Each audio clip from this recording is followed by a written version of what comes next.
ക്രിസ്തുവിൽ വാത്സല്യമുള്ളവരെ, പെസഹ കാലം 4-ാം ഞായറിൽ യോഹന്നാൻ 10-ാം അധ്യായം 11 മുതൽ 18 വരെ വാക്യങ്ങളാണ് നാം ശ്രവിക്കുന്നത്. പെസഹ 4-ാം ഞായർ നല്ലിടയ ഞായർ എന്നുകൂടി അറിയപ്പെടുകയാണല്ലോ.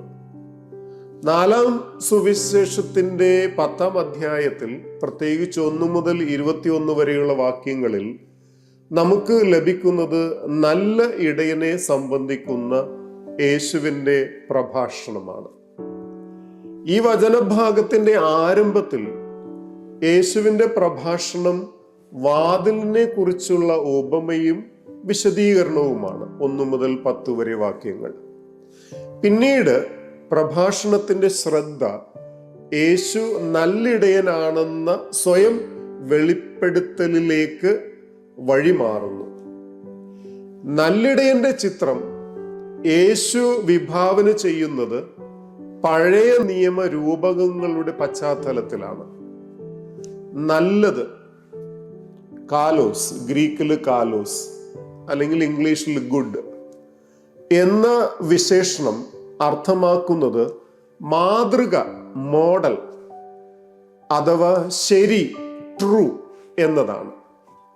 മാതൃകാ ഇടയൻ, മോഡൽ ഷെപ്പേർഡ് എന്ന ചിത്രം യേശു ഇവിടെ നൽകുന്നത് ദൈവം നല്ല ഇടയനാണെന്ന എസെക്കിയേൽ പ്രവാചകൻ 34-ാം അധ്യായത്തിൽ രേഖപ്പെടുത്തുന്നത് പോലെയാണ്.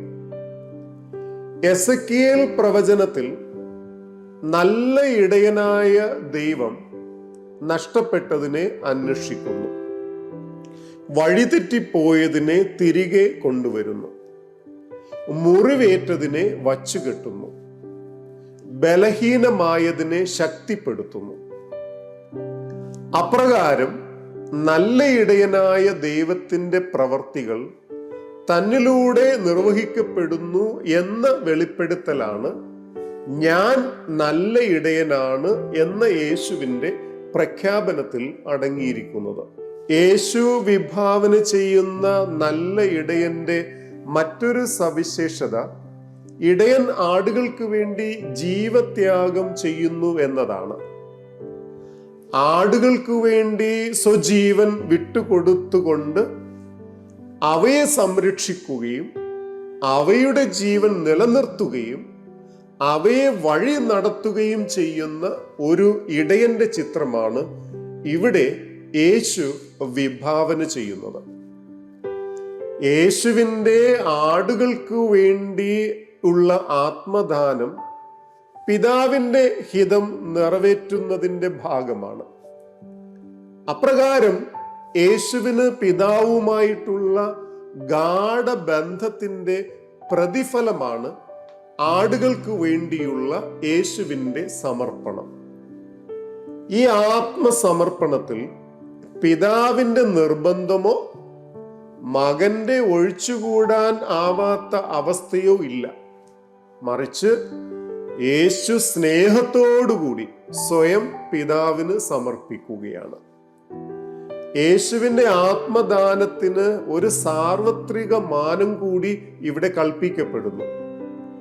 യേശു വിഭാവന ചെയ്യുന്ന ആട്ടിൻപറ്റം ഇസ്രായേൽ ജനം മാത്രമല്ല, യേശുവിൻ്റെ മരണത്തിലൂടെ രൂപപ്പെടുന്ന പുതിയ സമൂഹത്തിൽ ഇസ്രായേലിന് പുറത്തുള്ളവരും ഉൾപ്പെടുന്നു.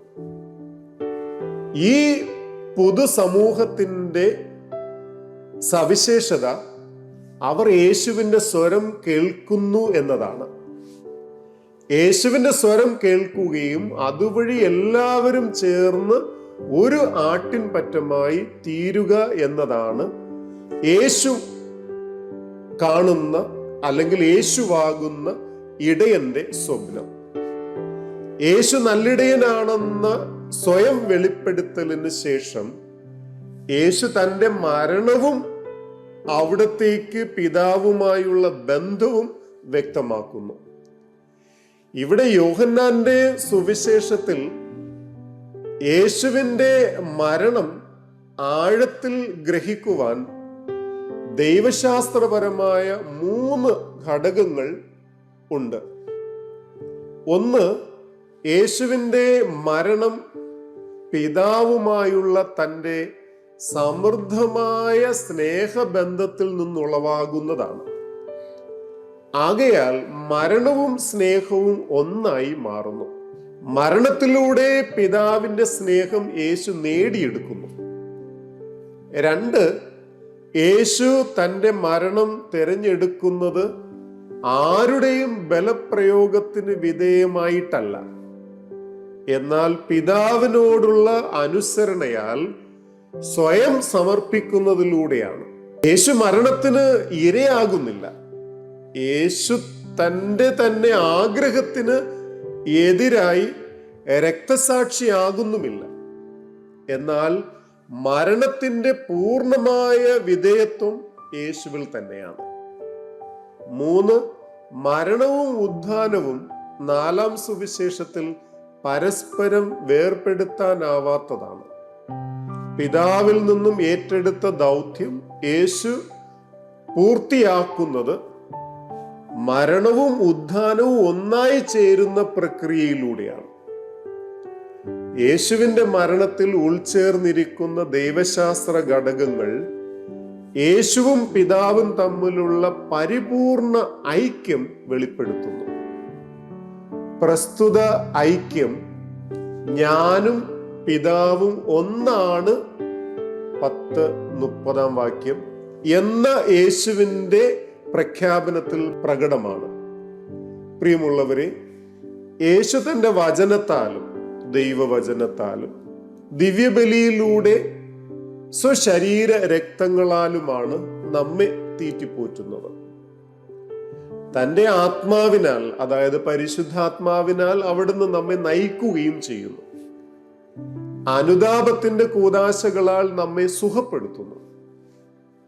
അപകടങ്ങളിൽ നിന്നും ശത്രുക്കളുടെ കെണിയിൽ നിന്നും രക്ഷിച്ച് പിതൃഭവനത്തിലേക്ക് നമ്മെ നയിക്കുകയും ചെയ്യുന്നു. ആയതിനാൽ അവിടുന്ന് നല്ലിടയനാണ്. നല്ലിടയനായ യേശുവിൽ നമുക്ക് അഭയം പ്രാപിക്കാം. വിശ്വാസികളെ നയിക്കുന്ന ഇടയന്മാർക്ക് ഈ യേശുവായിരിക്കണം, നല്ല ഇടയനായ യേശുവായിരിക്കണം യഥാർത്ഥ മാതൃക.